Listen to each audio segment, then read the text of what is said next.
Yo, what's up? Welcome back to another episode of the Sauce College Football Friday Night Week 9. Got 3 games here, and they're good ones. Gonna go through all 3 in this video. Let's do it. Welcome to the Sauce. The Sauce. Sauce. Hey, get the sauce. First up, we got Louisville on the road at Boston College. BC catching 7.5 points at home, total sitting at 53.5. Let's take a look at the pie charts, and according to the data, action coming in pretty heavily on the Louisville side, about 65% of the tickets and close to 80% of the money. Take this data with a grain of salt. So let's get into this one, and we'll start with the matchup for the Louisville offense. Cards offense has been looking pretty good this year. They're 13th in the country in yards per play, 45th in success rate. Rushing numbers maybe not quite what they were expecting, but the passing game with Tyler Shuck has definitely exceeded expectations. 19th in yards per pass attempt, 56th in success rate per dropback. I guess that's not great, but they are 19th in effective pass. Offense as a whole is sitting at 15th in OFVI. They're matched up against a Boston College defense that's back at 62nd. If you glance at this graphic, this should be a favorable matchup for Louisville offensively. Boston College defense, I mean, it has been terrible, but it certainly hasn't been great. If you look at the Cards offense from the last 2 games, they've definitely been humming. 34.5 points per game, 41.5% success rate offensively isn't amazing, but 6.39 yards per play is certainly solid. That was against Virginia and Miami. Like I said, Tyler Shuck having an excellent season, over 2,000 yards, 8.6 yards per attempt, 18 touchdowns, 3 interceptions. Also, Boston College, not much of a pass rush here. 122nd in sack rate, 104th in pressure rate. This is a Boston College defense that's gotten cooked through the air a bit in their last 2 games against Virginia and Virginia Tech. Just 191 passing yards allowed per game, but over 51% success rate per dropback, 8.45 yards per pass attempt. They've struggled against the pass in their last 2 games. So based on what we just looked at, you think Tyler Shuck should go off here against this Boston College defense, but let's hold on just a second. First of all, those last 2 Boston College games where they were struggling, they were both on the road. They're back home now, and this team has played excellent defense at home this season. In their 3 home games, they're allowing just 13 points per game, 4.14 yards per play, success rate under 35%, elite defensive numbers at home. And you might look at this and say, Kyle, well, they played an FCS team in there. Fair enough. So let's take the FCS team out and just isolate the Michigan State and Western Kentucky games. These are the 2 other home games not against the FCS team. Still just 19.5 points allowed per game, 40.6% success rate, under 5 yards per play. So this Boston College defense has looked much better in their home game. So the fact that this game's at home, huge for Boston College. And check this out. Louisville's offense on the road hasn't looked nearly as good. In their 2 road games this year, they played Notre Dame and Virginia, averaging just 24 points per game, under 36% in terms of success rate. 6.17 yards per play is actually still solid. Look at those numbers in comparison to these numbers, their offensive numbers at home. 42.8 points per game, 49.1% success rate, 7.58 yards per play. This offense has gone nuclear in their home games, but in their 2 road games, it didn't look nearly as potent up against a Boston College defense that's played really well at home. I kind of like that for Boston College. Not to mention, yeah, we saw this Boston College defense get run all over last week on the road at Virginia Tech. 368 yards, 9.2 yards per carry. It was a beatdown on the ground. But other than that one game, this Boston College run defense has been really good this year. Just 105 rushing yards allowed per game, 3.13 yards per carry, 33.3% success rate per rush. So this Boston College defense has been excellent against the run this year. Against the Louisville run game that's been really streaky, really inconsistent. Look, to me, this seems like a really nice buy low spot on the Boston College defense, coming off back-to-back road games. Now they're back at home where they've played much better, coming off extra rest. They got a couple extra days rest here. I think Boston College is going to play well defensively in this one. But what about the other side of the ball? What about the matchup for the Boston College offense? Obviously, they're going to have their hands full. This Louisville defense is good. Definitely not as good as we thought it was going to be. They're back at 57th in DFEI. They're struggling against the pass, 105th in yards per pass attempt allowed, 78th in success rate per dropback, 59th in effective pass. A little bit better against the run, but still, by no means has this defense been elite. Now, the Boston College offense has had their fair share of problems. First of all, Castellanos was banged up for a little bit in there. But even when he's been on the field, it's pretty much boom or bust. I mean, he either makes plays or he turns the ball over. There hasn't been much middle ground, which makes it a very difficult team to bet But they're 102nd in yards per play, 79th in success rate. Passing numbers, you can see the big plays are there. 45th in yards per pass attempt, 46th in success rate per dropback, 93rd in effective pass. Boston College as a whole, offensively, sitting at 64th in OFEI. So in terms of FEI ratings, the Louisville defense and the Boston College offense are pretty close. Castellanos' numbers on the season look pretty good. Again, it just comes down to the turnovers. If he protects the football, he's a very effective quarterback. If he doesn't, it can get messy. On the season, he's got 1,188 yards, 9.4 yards per attempt, 14 touchdowns, 4 interceptions, A-plus QB rating.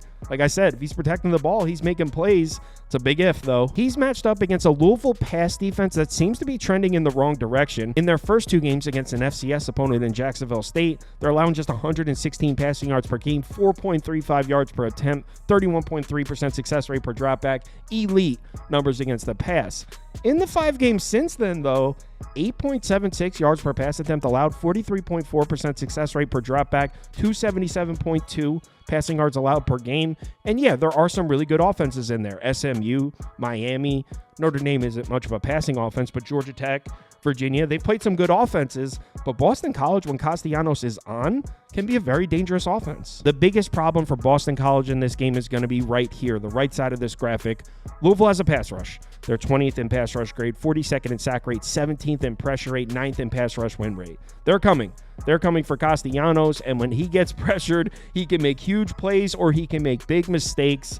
So yeah, definitely a little worrisome. That's your main angle if you're betting Louisville here. You're expecting the Cards pass rush to give Castellanos problems. We saw it in the Virginia Tech game. Virginia Tech has a pass rush, and he was in prison in that game. He fumbled 3 times, or Boston College fumbled 3 times. He personally fumbled 2, I believe. But yeah, the pass rush was giving him problems. So that's definitely a concern for Boston College. Also, the run game hasn't really been there.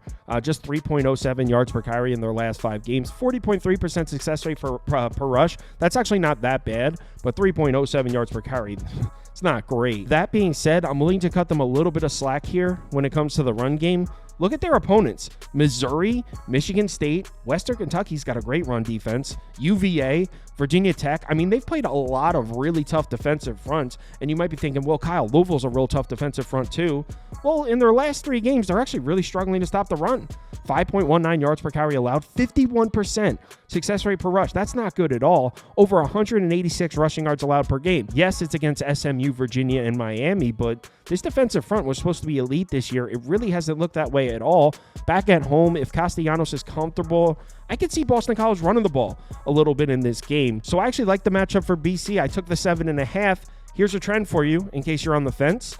Louisville, their last 3 trips to BC, on the road at BC, 0-3 straight up, 0-3 against the spread. So 3 straight trips, 3 straight losses, 3 straight losses against the number. Give me the Eagles. Boston College plus 7.5 next game. Next up, we got Boise State on the road at UNLV.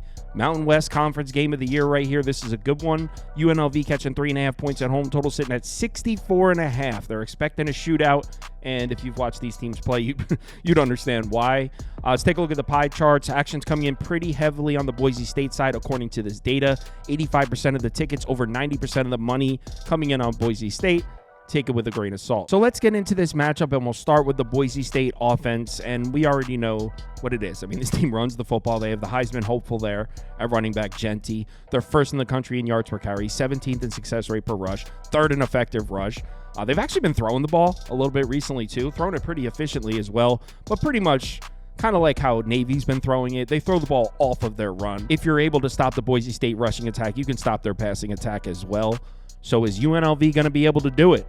Well, it's definitely going to be the toughest test. I know they played Oregon early in the season. I'm not trying to say that wasn't a tough test, but we saw, I mean, Dan Lanning hit half of his playbook for the first 5 games of the season. I mean, that Ohio State game, that was the first time we saw Oregon. When I was talking about that, when I took Oregon plus 3.5 in that game, I was like, guys, we haven't seen Oregon yet. He hit half of his playbook for the first handful of games. Not trying to take away credit from Boise State. I'm just saying I'm not putting a ton of weight in that Oregon game early in the season. On the road here at UNLV is going to be their toughest test in a while. How about that? This UNLV defense is 32nd in the country in yards per play allowed, 49th in success rate. Very good against the run. 23rd in yards per carry allowed, 34th in success rate per rush. Just 56th in effective rush because they haven't seen a ton of elite rushing attacks. So this is also going to be a huge test for the UNLV defensive front as well. One thing I will say about the Boise State rushing attack is it seems to be slowing down a little bit. In the first 3 games against Georgia Southern, Oregon, and an FCS opponent, over 311 rushing yards per game, 57.5% success rate per rush. Every time they handed the ball off, they were getting a big play, 8.81 yards per carry. So they come out of the gate. Genty makes a ton of huge plays, highlights out the ass. Everyone falls in love with this team. Genty looking like a Heisman hopeful. In the last 3 games, I mean, it still looks great. 270 rushing yards per game, just 42.6% success rate per rush. 6.92 yards per carry. They're still breaking some big plays, but as a whole, handing it off play after play, not nearly as successful in the last 3 games as they were in the first 3 games. And the reason that's concerning, look at the defenses they've seen in that span. Washington State is a terrible defense this year. Utah State is one of the worst defenses in the entire country. Hawaii? Are you kidding? So they played 3 straight games against 3 awful defenses, and 42.6% success rate per rush actually isn't that great. Now they're matched up against a UNLV defense that's been great against the run. In their last 4 games against Fresno State, Syracuse, Utah State, Oregon State, allowing just 106.8 yards per game on the ground, 38.4% success rate per rush, 3.21 yards per carry. UNLV's been great against the run. Last week, they went on the road up to Corvallis. Oregon State has a great rushing attack this year. They held them to just 3.7 yards per carry in the game, 40% success rate per rush. So on the road up in Corvallis, took that run game out. Now, we do have to mention that Madsen's also been throwing it. I mean, Boise State's been throwing the ball efficiently as well. Over 234 passing yards per game, 53.5% success rate per dropback, 9 yards per attempt. But we all know the beating heart of this Boise State offense is Genty, is the run game. You take the run game away, Madsen's not going to be able to beat you with his arm. And UNLV's been playing pretty good defense against the pass anyway. In their last 4 games, they're allowing over 340 passing yards per game, but that's because their opponents are dropping back 50 times. I mean, they're allowing just 6.65 yards per attempt. 43.7% success rate per dropback actually isn't great, but I mean, Syracuse, one of the most dangerous passing attacks in the country. Fresno State has Mikey Keene. So they've seen some quarterbacks. As a whole on this side, the Boise State offense against the UNLV defense, hear me out. I feel like the UNLV defense is much more battle-tested. And if you look at these numbers, you don't really see it. But this is a UNLV defense that's played Houston. That's their easiest, the worst offense they've seen so far is Houston, by the way. Kansas, top 25 offense. Fresno State's just 98th offensively, but they have Mikey Keene. They have a quarterback. We know they're better than that. 27th in Syracuse. Utah State's 85th. Well, Utah State's offense is pretty bad, but they're a way better offense than they are a defense. Oregon State, 36th. So this UNLV defense is a unit I trust. They're battle-tested. On the Boise State side offensively, I mean, Georgia Southern, they're sitting at 54th. That's a bad defense. Oregon, okay. But as I said before, I'm kind of throwing that game out. An FCS opponent. Washington State is 62nd. I don't know how they're 62nd defensively. They've been terrible defensively. Utah State, 129th, one of the worst defenses in the country. Hawaii, 118th, one of the worst defenses in the country. So since that Oregon game over a month ago, this Boise State offense has seen nobody in terms of even a decent defense. I don't know. I think that's an angle for UNLV. I think this defense can catch them off guard. I think it's going to be their first real test since Oregon, and I'm not even taking that Oregon game very seriously. I think UNLV's defense is able to give them some problems. But what about the other side? What about the UNLV offense against the Boise State defense? Well, it's not a great matchup because Boise State, not really known for its defense, they've actually been excellent against the run. 7th in the country in yards per carry allowed, 54th in success rate per rush, 11th in effective rush. They're sitting at 30th in DFEI. As we know, this is a UNLV offense that needs to run the ball. They're 25th in yards per play, 28th in success rate, 23rd in yards per carry, 48th in success rate per rush, 9th in effective rush. So UNLV needs to get the run game going. Now, they do have more of a passing attack since Haj Malik Williams took over at quarterback, but this is still an offense that needs to run the ball. I'm not sure if it's going to be there against Boise State. In their last 3 games, they're allowing just 82.3 rushing yards per game, 2.57 yards per carry, just a 35% success rate per rush, and that's against Washington State. I made fun of their defense. They can run the ball, that team. They have a rushing attack. Utah State, decent offense, terrible defense.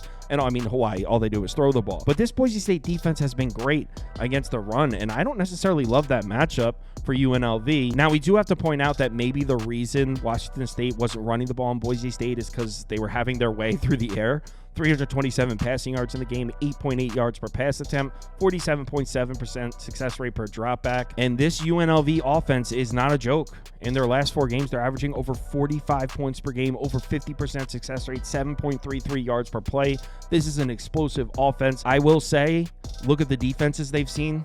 Utah State, terrible. Oregon State, terrible defensively. Fresno State, really disappointing defensively this year. Syracuse, pretty bad defense. So they've been racking up some numbers against some pretty bad defenses. I can't use that criticism against the Boise State offense and not say the same thing about UNLV. So the way I see this game, and it sucks because we're all expecting a shootout. I think we all want to see a Mountain West shootout here in Las Vegas. I kind of think both defenses are going to show out. I mean, even considering an under in this matchup is suicide, but I lean towards the UNLV side because I don't think either side should be laying more than 3. So UNLV plus 3.5. Boise State team total under. What's it at? Let me look it up real quick. Boise State team total under. 1 second. Should have had this ready. Boise State team total under. It's at 34.5. Yeah, that's too high. Boise State team total under 34.5, UNLV plus 3.5. Those are my 2 picks for this game. I haven't bet either of them. We'll talk about it on the live show. I'm a little scared about this game because I feel like it could be 45-40. I think we're all expecting this Mountain West shootout. But according to the numbers, I kind of feel like the defenses are going to play well. So those are my picks for the game. We'll talk about it on the live show. Next game. Last game of the night, Rutgers out west at USC. Trojans laying 13.5 points at home. Total sitting at 55.5 or 56. Depending on your sports book.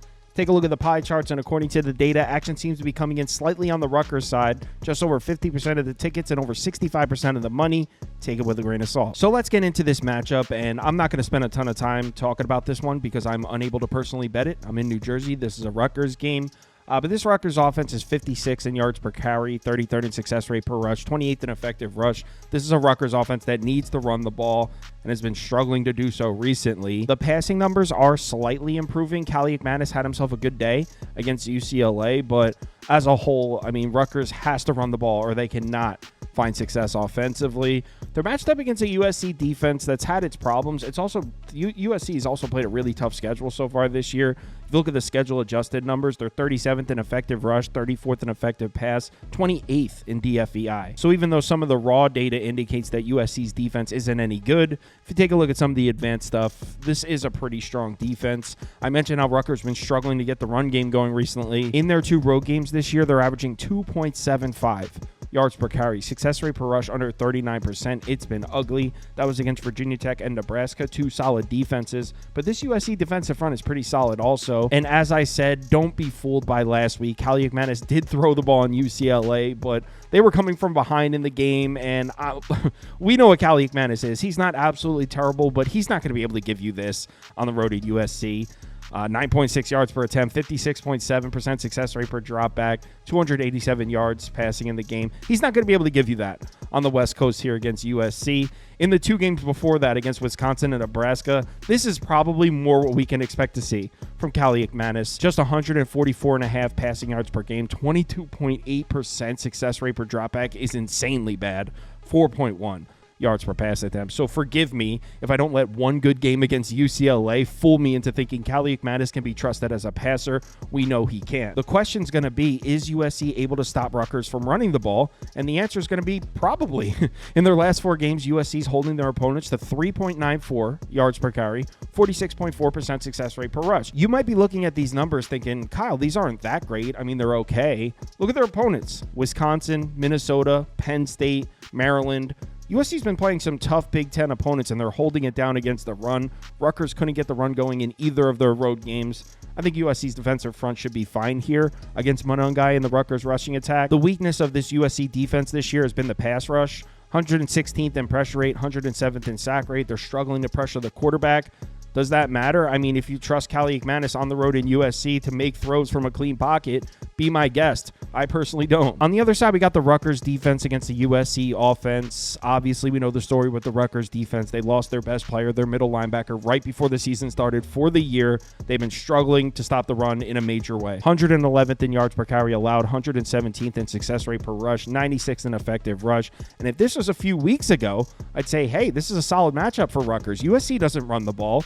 But that hasn't been the case. In fact, USC's running the shit out of the ball recently. They're 19th in the country in yards per carry, 20th in success rate per rush, still just 74th in effective rush, but they're climbing. In their last 4 games against Wisconsin, Minnesota, Penn State, Maryland, they're averaging 5.35 yards per carry, over 45% success rate per rush. So USC's running the ball, and those are tough Big Ten defensive fronts right there. This Lincoln Riley offense has a run game out of nowhere, and Rutgers can't stop the run for shit. In their last 4 games, they're allowing 27.3 points per game, 6.5 yards per play, success rate over 48%. They can't stop anybody, this Rutgers defense. And it's not like those are loaded offenses that Rutgers been seeing. Sure, Washington is good. Wisconsin's okay. Nebraska's offenses look terrible. UCLA's offense has been god-awful. So, I mean, this Rutgers defense struggling to make stops on all fronts. The only thing I will say, if you're looking to take the points with the Scarlet Knights, they actually have played good defense in their road games. In their 2 road games, at Vatech, at Nebraska, allowing just 18.5 points per game, 4.83 yards per play, 36.2% success rate. So their best defensive efforts have come in their 2 road games. So that's something if you're looking to bet Rutgers. So maybe Rutgers defensively can make some plays. As a whole, I don't trust Rutgers offense at all in this spot. On the West Coast, I think they're going to struggle. I would lean towards USC. I would also lean towards the under here. Personally, I'm unable to bet it. Like I said, Rutgers, I'm in New Jersey, but I would probably bet an under here if I could. If you'd like to see all the bets I have open for the weekend, head over to KyleKirms.com and click on Open Bets. You'll see all mine as well as everyone else on the staff here. Also, if you sign up to Sauce Network Plus, it comes with access to the Discord, and you can participate in the weekly betting league. $150 on one of these trophies go to the winner every single week. So if you're interested, head over to the website and sign up. Live show, 4 p.m. Eastern time. We'll go through the NBA games. We'll go through the college football games. All that, if you're able to make it, would love to see you in the comments. Be sure to bet responsibly. Later.